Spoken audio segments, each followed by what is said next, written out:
আজকে একটি পবিত্র দিন, ক্ষুদিরাম বসুর আত্মবলিদান দিবস।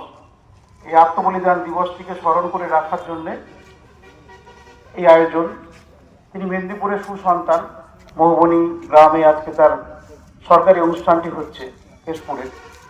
আমাদের এই মহকুমা জুড়েও ক্ষুদিরামের বাল্যস্মৃতি জড়িয়ে আছে। দাসপুরের হাটগাছিয়া গ্রাম, সেখানে ক্ষুদিরামের বাল্য জীবন কেটেছে। সেই বটতলাতেও আজকে প্রোগ্রাম হচ্ছে, যেখানে ডাক লুণ্ঠন করা হয়েছিল। নারাজল রাজবাড়ির যে রাজবাড়িতে ক্ষুদিরামের বাবা তৈলকনাথ ভট্টাচার্য সেখানে কাজ করতেন, তৈলকনাথ বসু সেখানে কাজ করতেন। তো সেই সুবাদেও ক্ষুদিরাম সেখানে বারবার এসেছেন। তার দিদি অপরূপা, যার বিয়ে হয়েছিল দাসপুরে, সেখানে তিনি থাকতেন। তারপর হ্যামিল্টন স্কুল, কলেজের স্কুল, মেদিনীপুর, তমলুক, সব জায়গা জুড়ে ক্ষুদিরাম ছড়িয়ে আছে। তবে ক্ষুদিরাম বসু কিন্তু ততটা আলোচিত নয়।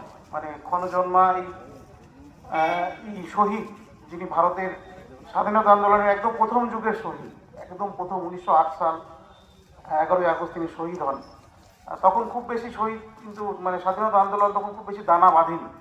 তারপর আমরা দেখতে পাই যে 1920 সাল, 1919 সাল জালিয়ানওয়ালা হত্যাকাণ্ড, 1920, 21, 22 চৌরিচৌরা হত্যাকাণ্ড, অসহযোগ আন্দোলন, এই সময়টা কিন্তু স্বাধীনতা আন্দোলন দানা বাঁধতে শুরু করে। কিন্তু একদম প্রথম যুগে তিনি শহীদ হয়েছিলেন, এবং যেটা অনেক যুবকদের মনে বৈপ্লবিক চিন্তাভাবনার জন্ম দিয়েছিল।